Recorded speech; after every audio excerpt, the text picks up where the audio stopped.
Okay, so this is part 2, why being in ego is a good thing for some people. So, I'm referring mostly to PMLDs facing codependents. Please get it. If you think you fall under this category, you probably are not in ego. You're probably actually, if somebody told you that, a spiritual leader, quote unquote, or a guru, you are being told incorrectly, most likely, and that you are a victim of spiritual abuse. Because cult leaders and cults of personality love to use that terminology or variations on a theme. You're being selfish, you're being this, you're being that. If you have been told any variation on a theme of you are an ego, and you feel dissociative and you feel disconnected from your body, and you've had trauma as a child, and you've been yelled at or abused, or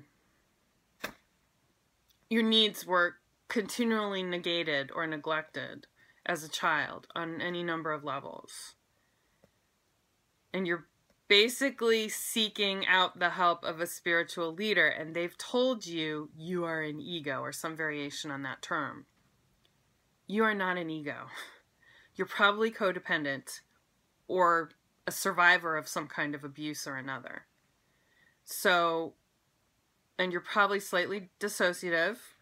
Again, these videos are not to be used as a substitute for psychological help or assistance. They're simply definitions, and I'm simply exploring what this means through the prism of my experience to help me heal myself and hopefully to help others.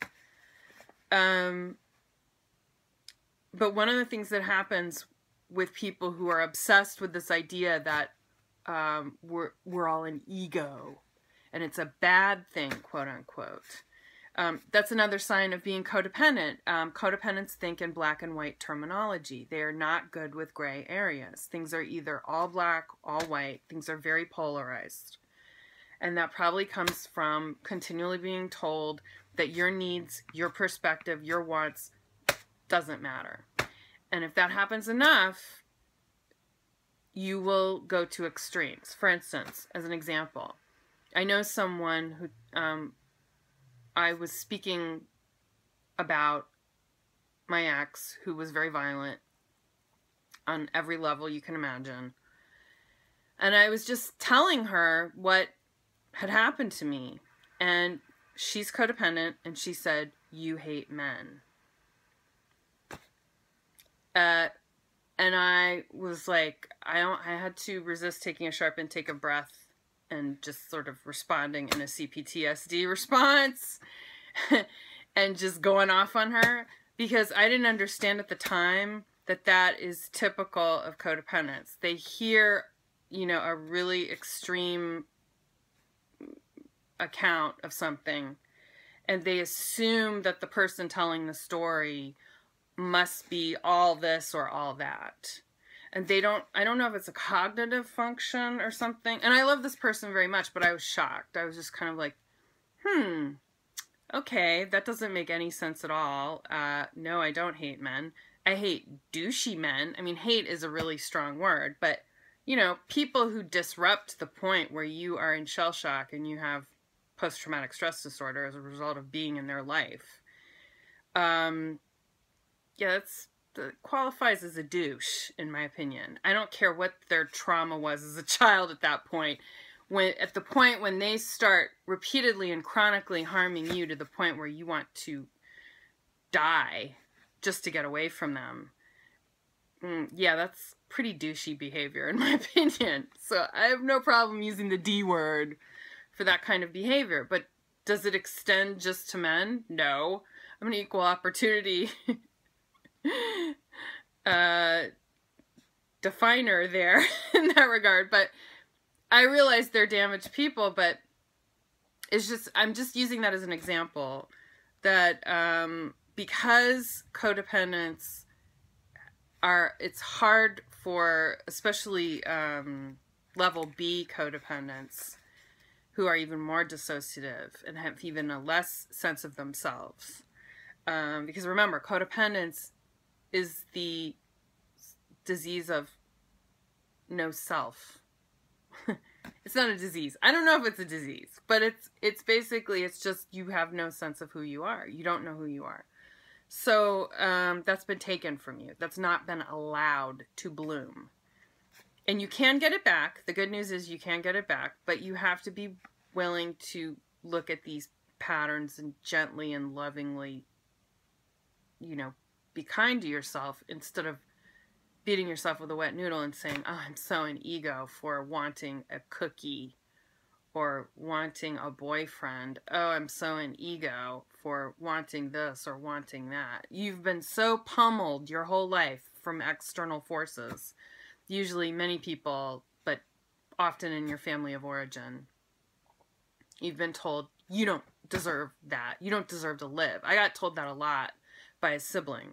I mean, he was so violent, and I don't understand why sibling violence doesn't get qualified as domestic violence, because I qualify it as domestic violence. I don't qualify it as siblings working things out or sibling rivalry. If it's chronic enough, like it was with me, it ruined my self-esteem, and it gave me an eating disorder, and it did a whole bunch of other things. It wasn't just him, but he was a lot of it. And he wonders why I don't want to have a relationship with him right now. I don't know. I don't know, brother. I don't know. But anyway, he literally pummeled my sense of self-esteem out of me.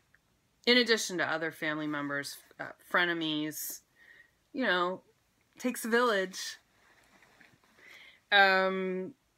Into me literally thinking I don't deserve to live. I don't deserve to live, which led to eating disorders, suicidal ideation, all kinds of problems. So I don't want that for you. I don't want a society walking around thinking, oh, I'm so an ego because I want this or I need that. Now, that's another thing about codependents.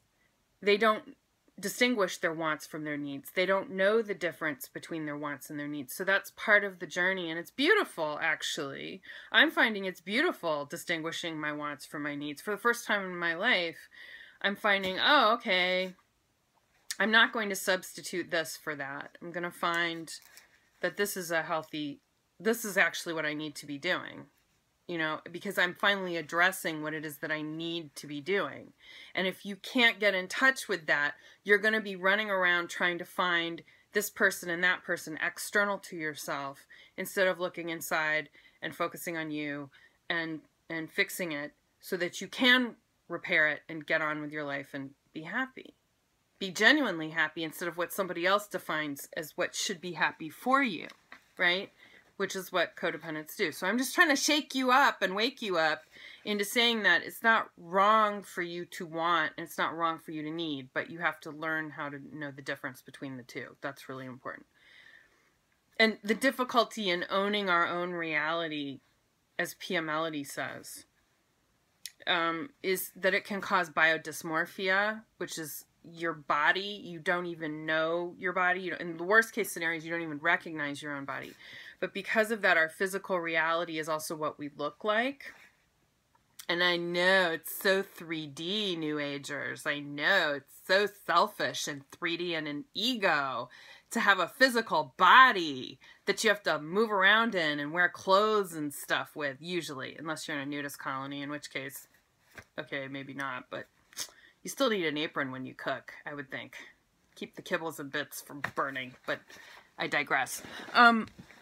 Okay, so the physical reality is what we look like, right? So, and how our body is operating, and often that gets neglected as well. Like, we don't take care of our bodies when we're codependents, and we go from one extreme to another sometimes. And, you know, for level A codees, they may know they look nice, for instance, but they won't admit it. It's like a sin to admit it. And then I'm going to have to do a part 3 because this is going on and I don't want to get cut off. But I'll talk about level B body issues as well, because that gets even creepier and weirder. And I don't want a world of creepy and weird. I want healthy and, I hate the word normal, but hopefully you understand what I mean. Healthy people who are happy. Okay, bye. Part 3 next.